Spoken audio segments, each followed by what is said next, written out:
Lorsque Dieu fait l'homme, il met l'homme dans le jardin et il dit domine. C'était de sorte à ce que la domination de Dieu se manifeste au travers de l'homme.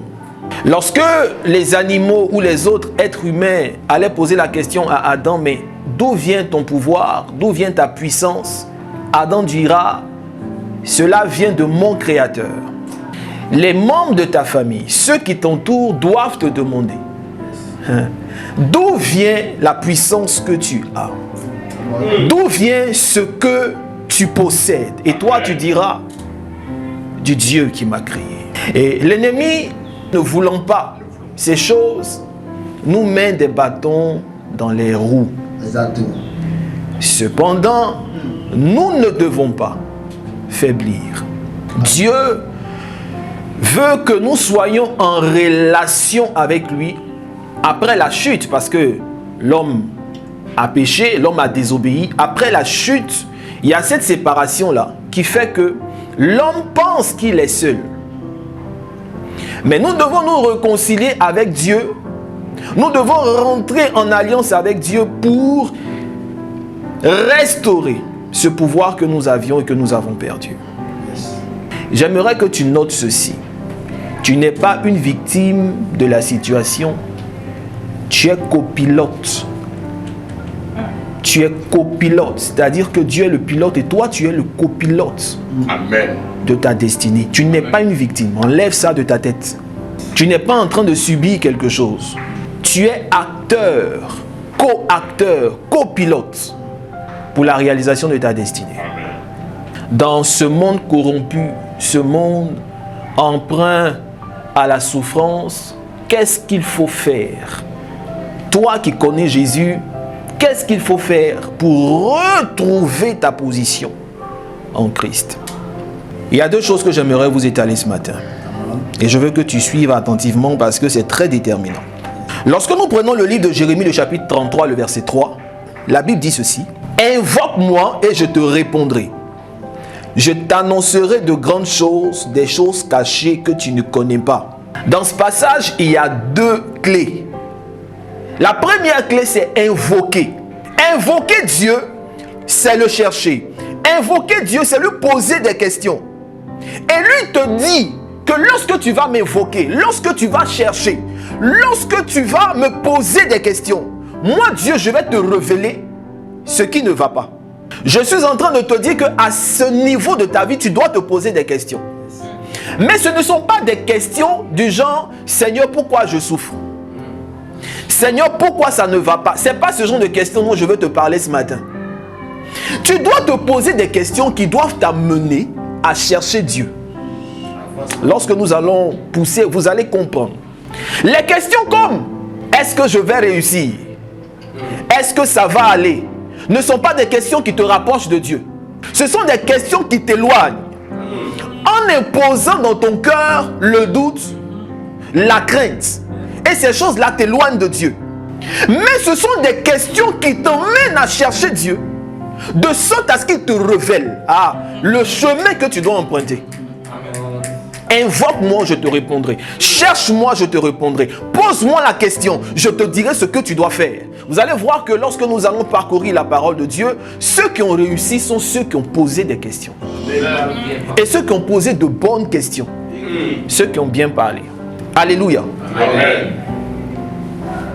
Quand tu invoques Dieu, c'est-à-dire que lorsque tu lui poses des questions, les bonnes questions, il te révèle ce que tu ne connais pas. Il te révèle le chemin à emprunter. Retiens, tu n'es pas une victime. Tu es copilote. Le copilote doit connaître le chemin. Si tu es au volant d'un véhicule ou si tu es en train de voyager que tu ne connais pas ta route, tu seras bloqué. Même lorsque tu vas aller à vive allure, arriver à un moment où il y a par exemple, comment on dit ça, un pont ici. Une fois, on voit aujourd'hui, il y a beaucoup de ponts en Côte d'Ivoire. Tu montes ici, tu descends ici, tu ne sais pas où passer, tu seras bloqué. Alléluia. Et il te dit, si tu veux que je te montre ce qui est caché, en d'autres termes, tu veux que je te montre la route, invoque-moi. Cherche-moi, pose-moi les bonnes questions. Ce matin, tu dois comprendre que tu dois poser de bonnes questions à Dieu. Si tu remarques qu'il n'y a plus d'issue, en vérité, c'est que tu es dans le temps du questionnement. Lorsque Dieu se rend compte que tu es en train de t'éloigner de ta destinée, il crée des situations qui t'amènent à te poser des questions. Il crée des situations pour t'amener à lui poser des questions. Parce que c'est là qu'il veut te montrer la voie. Lorsque nous lisons Proverbe chapitre 16, le verset 20, la Bible dit ceci. Celui qui réfléchit sur les choses trouve le bonheur. Celui qui se confie en l'Éternel est heureux. Ces deux choses ont la même destination. Réfléchir sur les choses, tu trouves le bonheur. Te confier en l'Éternel, tu es heureux, tu trouves le bonheur. Réfléchir sur les choses, c'est se poser de bonnes questions. Lorsque tu te poses les bonnes questions, lorsque tu poses les bonnes questions à Dieu, tu trouves le bonheur, tu trouves le chemin. Touche ton voisin, dis-lui, est-ce que tu poses les bonnes questions? Je disais que le questionnement ici n'est pas « Seigneur, qu'est-ce que j'ai fait pour souffrir? Seigneur, est-ce que ça va aller chez moi ?» C'est pas ça. Parce que cette question ne t'emmène pas à chercher Dieu. Cette question t'emmène à t'inquiéter. Or, il dit, ne vous inquiétez de rien. Ce sont les questions qui produisent une recherche ardente de Dieu qui attire la lumière de Dieu, donc la révélation de Dieu. Nous allons prendre des exemples dans la parole de Dieu. Nous allons prendre l'exemple de la femme atteinte de la perte de sang. Vous allez voir ce qui s'est passé pour qu'elle soit guérie. Marc le chapitre 5, le verset 25 à 28. La Bible dit ceci. Or, il y avait une femme atteinte d'une perte de sang depuis 12 ans. Elle avait beaucoup souffert entre les mains de plusieurs médecins. Elle avait dépensé tout ce qu'elle possédait. Et elle n'avait éprouvé aucun soulagement. Mais elle était allée plutôt en empirant. Ayant entendu parler de Jésus, elle vint dans la foule par derrière et toucha son vêtement. Car elle se disait en elle-même, si je puis seulement toucher ses vêtements, je serai guérie. Amen. Cette histoire est remarquable parce que voici une femme qui pendant 12 ans perd le sang. La Bible déclare qu'elle a entendu parler de Jésus. Quand elle a entendu parler de lui, automatiquement elle se pose des questions.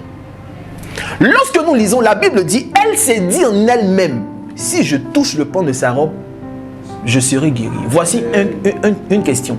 Voici un questionnement. Elle n'a pas dit, est-ce que je vais être guérie même? Parce que le est-ce que je vais être guéri va l'éloigner de la robe. Mais la question qui l'emmène à chercher Dieu produit le miracle. Si je touche, je suis sûr que je serai guéri. On appelle cela une question oratoire. C'est-à-dire une question affirmative. Si je touche, je suis sûr. Elle s'est dit en elle-même, si je touche, je serai guéri. La Bible dit qu'elle s'est approchée pour toucher. En fait, elle a posé la question de façon bizarre à la robe de Jésus. Elle dit, si je touche, je suis sûr que je serai guéri. Elle va tester, elle va toucher. Quand elle touche, en fait, elle touche la robe et elle se trouve guérie. Et puis Jésus dit, mais qu'est-ce qui s'est passé? Parce que sa question a obligé Jésus de dégager la puissance de la guérison. Premier questionnement. Une question qui l'a amené à chercher la lumière. Pas une question qui l'emmène à s'éloigner. Qu'est-ce que tu dis et quelle est la réponse que toi-même tu te donnes? Quand tu es dans des temps difficiles, comme ce que Proverbe dit, réfléchis sur les choses pour trouver le bonheur. Celui qui réfléchit sur les choses trouve le bonheur. Amen. Deuxième exemple de questionnement. Genèse, le chapitre 25, les versets 21 à 22. Je vais lire la version parole de vie. C'est l'exemple de Rebecca. Mais Rebecca ne peut... J'aime bien la version parole de vie parce que parole de vie parle au présent. C'est-à-dire quand parole de vie entend parler, c'est comme si il est en train de...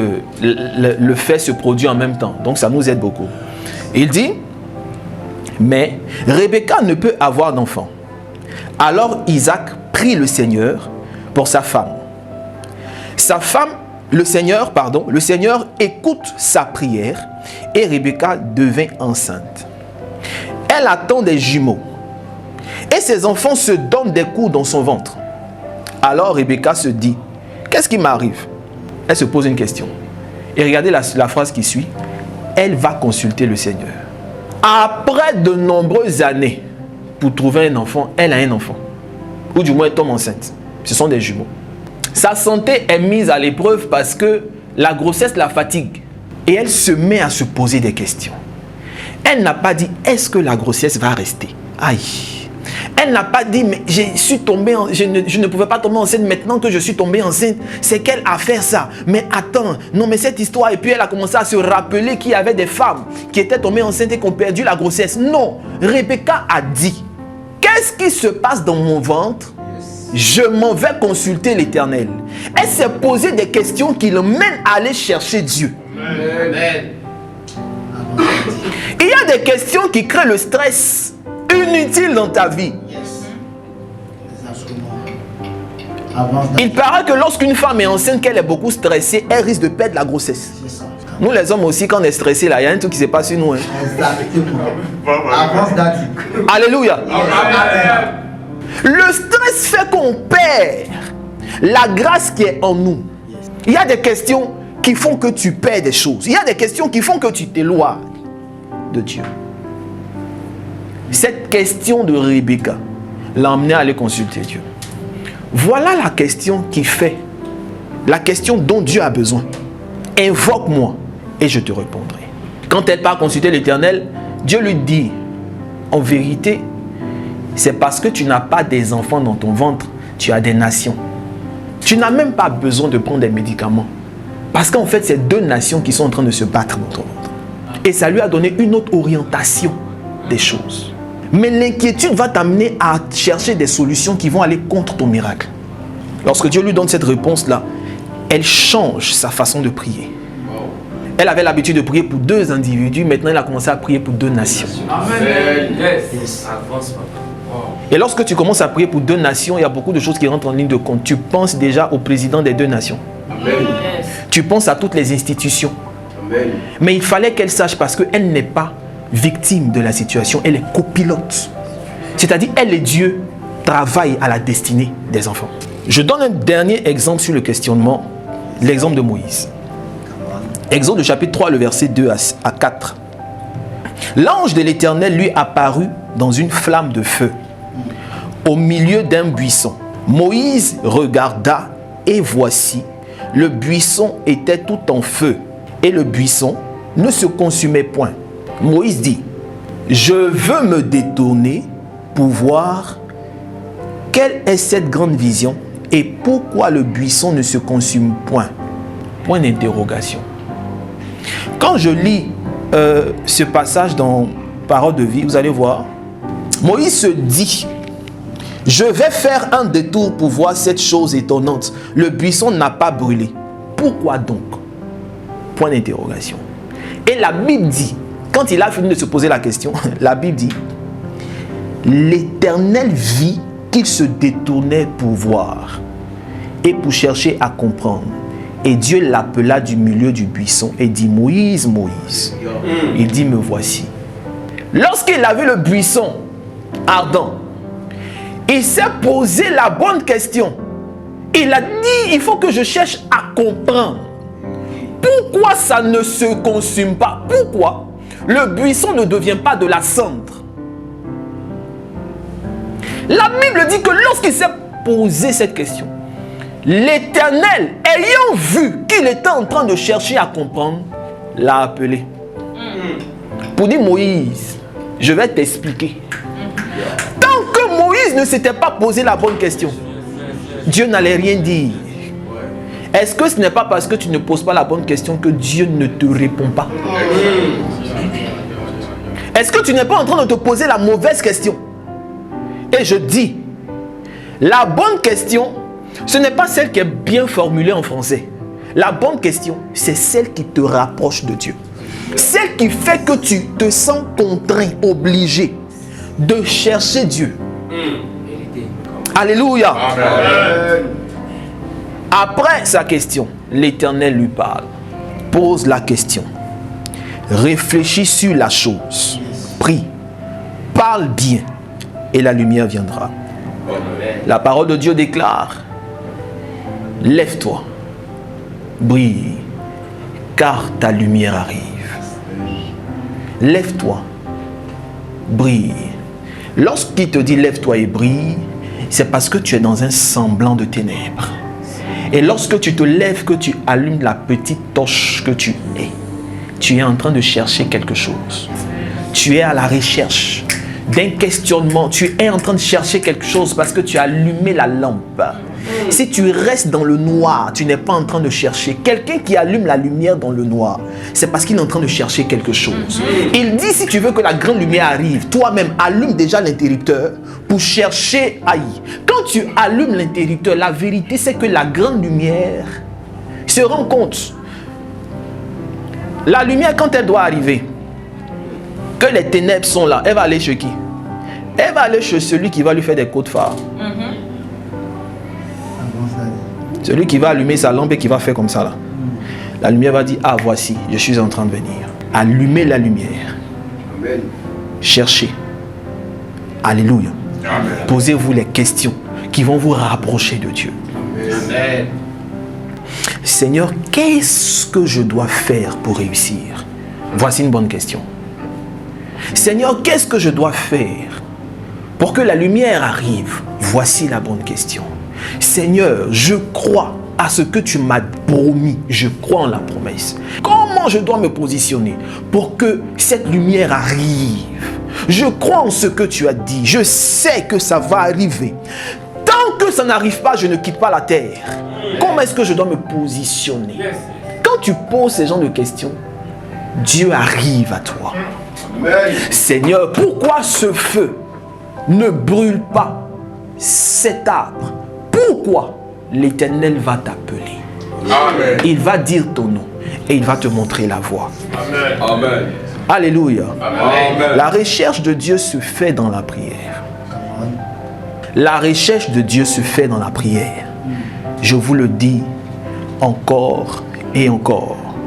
La deuxième chose que je voulais vous dire, c'est que nous sommes effectivement les copilotes de Dieu dans le processus d'accomplissement de notre destinée.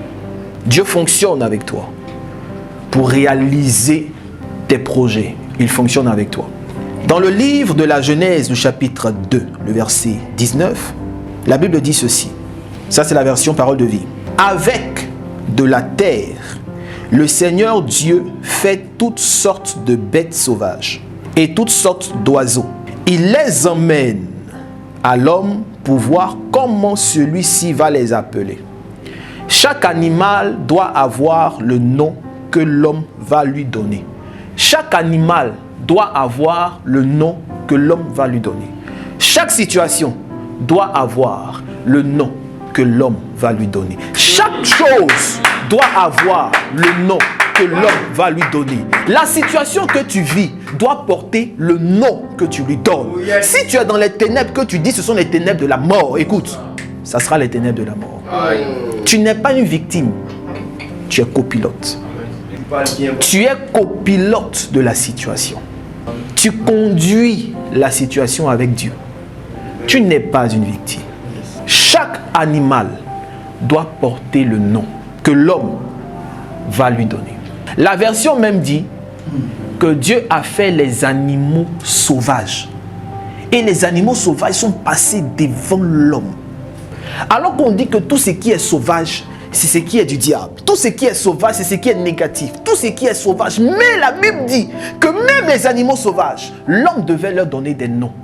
Ça veut dire que même quand l'animal sauvage vient devant moi, que moi je veux qu'il soit un animal domestique, je dis, tu es un animal domestique. Amen.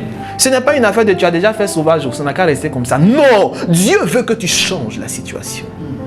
Tu n'es pas une victime, tu es copilote. Quel est le nom que tu donnes à la situation actuelle? Est-ce que tu appelles ce tourbillon-là le tourbillon qui va te prendre et t'emmener, te jeter quelque part là-bas? Ou ce tourbillon-là est pour toi un ascenseur pour ta gloire? Les humains diront que le tourbillon va te prendre et va te jeter loin. Mais moi, je dirais le tourbillon va m'amener haut pour que tout le monde me voie en haut. Amen. quel est le nom que tu donnes aux animaux sauvages? Chaque situation, Marando, Baradis, doit avoir le nom que tu vas lui donner. Nomme ton milieu, parle aux circonstances, mets tes marques sur chaque chose afin de contrôler cette chose. Impacte la chose par ta lumière. Écoutez, Jésus n'a pas parlé seulement qu'aux hommes. Jésus a parlé aux esprits et il a parlé aux événements. Jésus parle au vent. Il parle à la tempête. Il parle à l'eau. Il parle aux choses. Bien-aimé, ne parle pas qu'aux hommes. Parle aux esprits. Parle aux choses. Parle aux choses. La première chose que l'homme a faite, ce n'était même pas de parler à Dieu, c'était de parler pour nommer les animaux. De façon officielle, ce que la Bible nous présente, l'homme n'a même pas parlé à Dieu d'abord. Mais quand il sort de terre, Dieu met devant lui les animaux. Et puis l'homme dit, toi, tu vas t'appeler lion. Et quand tu lui donnes le nom, il lui donne en même temps sa conduite. Ce n'est pas seulement de dire tu t'appelles serpent. Il dit tu vas t'appeler serpent, mais voici comment tu vas être. Toi tu vas t'appeler l'ours, mais voici comment tu vas être. Il lui donne la ligne conductrice de sa vie. Pourquoi? Parce que Dieu nous considère comme lui. Parlez aux événements, parlez aux situations, parlez-leur, parlez bien. Nous ne sommes pas des victimes, nous sommes des copilotes. Amen. Ecclésiaste, le chapitre 3, le verset 11, et c'est sur cela que je finis. Il dit, je vais lire la version Darby, il a fait toutes choses belles en son temps, et il a mis le monde dans leur cœur, de sorte que l'homme ne peut comprendre depuis le commencement jusqu'à la fin l'œuvre que Dieu a faite. C'est peut-être complexe, mais je vais te simplifier. Il y a deux parties dans ce passage.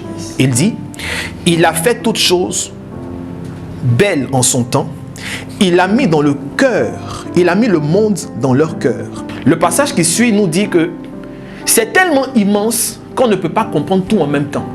Mais étape par étape, nous allons comprendre. Mais ce qui m'intéresse, c'est qu'il a mis le monde dans leur cœur. Il a mis le monde dans ton cœur. C'est pour cela que c'est de l'abondance du cœur que la bouche parle. Il a mis dans le cœur de l'homme le monde. Il a mis dans le cœur de l'homme tout événement. Il attend que l'homme parle pour que les événements soient. Il a mis dans ton cœur le monde. Il a mis dans ton cœur ton monde. Il a mis dans ton cœur ton monde. C'est quand tu vas parler que tu vas créer ton monde. Dieu n'a pas créé un monde pour toi. Il a mis dans ton cœur le monde. C'est à toi de sélectionner pour créer ton monde. Parce qu'il a mis dans ton cœur ton monde. Il ne t'a pas imposé dans un monde. Il a mis dans ton cœur le monde. Il a mis dans ton cœur ton monde. Crée ton monde en parlant. D'où mon thème. Parle bien. Alléluia. Amen. Il a mis dans ton cœur ton monde. Si tu parles mal, tu vas créer un monde de catastrophe. Si tu parles bien, tu vas créer un beau monde. Parce que ton monde est dans ton cœur. C'est de l'abondance du cœur que la bouche parle. Amen. La persécution est un signe que la bénédiction vient multiplier par 100. Jésus dit, il n'y a personne qui ayant abandonné père, mère, bien, enfant, etc.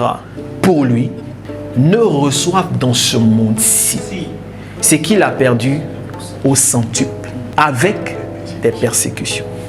Ça veut dire que la persécution, quand elle arrive, c'est le signe annonciateur que ce que tu as perdu vient multiplié par 100. La sortie du tunnel n'est pas loin. Amen. Je vois la sortie du tunnel. Amen. Ce n'est pas loin. Yes. Et le sourire sera sur tes lèvres. Amen. Le sourire sera sur ton visage. Amen. Le soleil de Dieu brillera sur ton visage. Amen. Que Dieu te bénisse. Amen. Acclame le Seigneur.